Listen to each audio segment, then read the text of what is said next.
राज्यात विधानसभा निवडणूक झाली। या विधानसभा निवडणुकीमध्ये महायुतीला दमदार विजय मिळवता आला। मात्र या विधानसभा निवडणुकीमध्ये विधान परिषदेत असलेल्या सदस्यांपैकी 5 सदस्यांनी विधानसभा निवडणुकीमध्ये विजय मिळवल्यामुळे आता 5 जागा विधान परिषदेमध्ये रिक्त झालेल्या आहेत। या 5 जागांमध्ये आपण पाहायला गेलं तर प्रवीण दटके भाजपकडून आहेत, रमेश कराड हे भाजपकडून आहेत, गोपीचंद पडळकर हे भाजपकडून आहेत, राजेश विटेकर हे राष्ट्रवादी काँग्रेस अजित पवार गटाकडून आहेत, आमशा पडवी हे शिवसेना एकनाथ शिंदे गटाकडून आहे। अशा 5 जागा एकंदरीत आपण पाहायला गेलं तर या विधान परिषदेमध्ये आता सध्या रिक्त आहेत आणि या 5 जागांसाठी पोटनिवडणूक होत आहे आणि या पोटनिवडणुकीसाठी उमेदवार जे ते अर्ज दाखल करण्याचा आजचा शेवटचा दिवस आहे आणि त्यासाठी भाजपकडून ज्याची 3 नावं जाहीर करण्यात आलेली आहेत। या 3 नावांमध्ये जर आपण पाहायला गेलं भाजपकडून जी जाहीर करण्यात आली त्याच्यामध्ये संदीप जोशी आहेत, संजय केनेकर आहेत, दादाराव केचे अशा तिघांची नावं आहेत। ही तिन्ही मंडळी जर आपण पाहायला गेलं तर अत्यंत भाजपच्या जवळची आहेत, भाजपची निष्ठावंत आहेत आणि ज्याच्यामध्ये आपण पाहायला गेलं तर निष्ठावंत सुद्धा पक्षासोबत असल्याचं समजत आहे।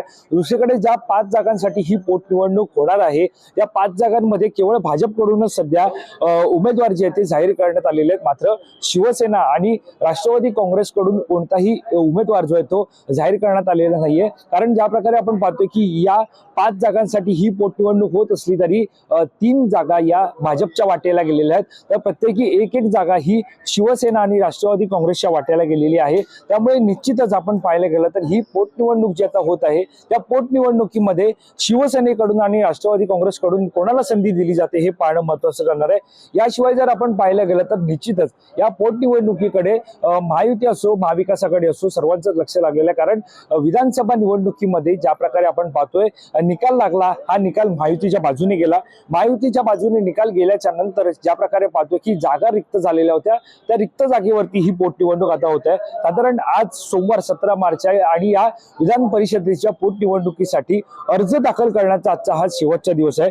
यासोबतच जर आपण पाहिलं तर निश्चितच आपण पाहतोय की ज्या प्रकारे आता जी भाजपकडून 3 नावं समोर येतात त्याच्यामध्ये संजय केनेकर आहेत, दादाराव केचे आहेत आणि संदीप जोशी आहे। या तिघांमध्ये जर पाहायला गेलं तर हे तिघेही निष्ठावंत आहेत। विशेष म्हणजे संजय केनेकर जे आहेत ते मराठवाडा पदाधिकारी आहेत, मराठवाड्यातील भाजपचे पदाधिकारी आहेत। विधानसभा निवडणुकीत मराठवाड्यात त्यांनी मोलाची भूमिका बजावली होती। ज्या प्रकारे मराठवाड्यात भाजपला मोठं यश मिळवता आलं, महायुतीला यश मिळवता आलं, त्याच्यामध्ये सर्वाधिक मोठा वाटा हा संजय केनेकर यांचा होता। त्यामुळे निश्चितच त्यांना कुठेतरी आता त्यांचं विधान परिषदेवरती त्यांना घेऊन त्यांना या सगळ्या त्यांनी दिलेल्या योगदानाची त्यांना ही बक्षीस म्हणून परतफेड होताना पाहायला मिळत आहे। दुसरीकडे आपण पाहतोय दादाराव केचे हे नाव खरं तर अख्ख्या विदर्भासाठी असेल अत्यंत महत्वाचं होतं। कारण ज्या प्रकारे आपण पाहतोय की आर्वी विधानसभा मतदारसंघामध्ये ते माजी आमदार राहिलेत।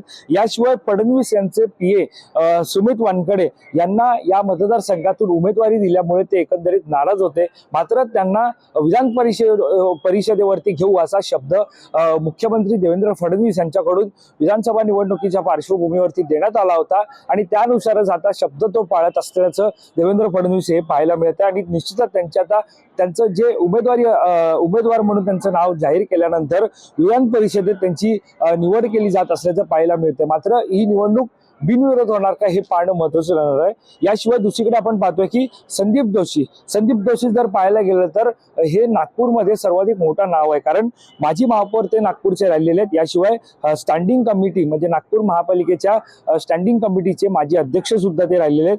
विशेष म्हणजे मुख्यमंत्री देवेंद्र फडणवीस यांचे अत्यंत जवळचे व्यक्तिमत्व मानले जातात। देवेंद्र फडणवीस यांचे निष्ठावंत समर्थक असे सुद्धा मानले जातात। कारण ज्या प्रकारे आपण पाहतोय की विधानसभा क्षेत्रात प्रभावी कामगिरी नागपुरात देवेंद्र फडणवीस नसताना हे संदीप जोशी जे ते करत असतात। त्यामुळे निश्चितच त्यांचे सुद्धा या विधान परिषदेच्या पोटनिवडणुकीमध्ये त्यांना सुद्धा उमेदवारी दिल्याचं पाहायला मिळत आहे। एकंदरीत आपण पाहायला गेलं तर ज्या 3 नावं सध्या समोर येतात त्याच्यामध्ये आपण पाहतोय की भाजपकडून तिघांना संधी देण्यात आलेली आहे। तिघेही भाजप असेल संघ असेल या संघाचे निष्ठावंत आहेत, त्यामुळे तिघांना ही संधी देण्यात आलेली आहे। मात्र शिवसेना असेल राष्ट्रवादी काँग्रेस असेल या दोघांकडून नेमकं कोणाला संधी दिली जाते हे सुद्धा पाहणं महत्त्वाचं ठरणार आहे। दरम्यान या संदर्भातील अधिक माहिती जाणून घेण्यासाठी तुम्ही myMahanagar.com लॉग इन करा। कॅमेरा पर्सन अवधेश कोरीसह मी वैभव पाटील, मुंबई।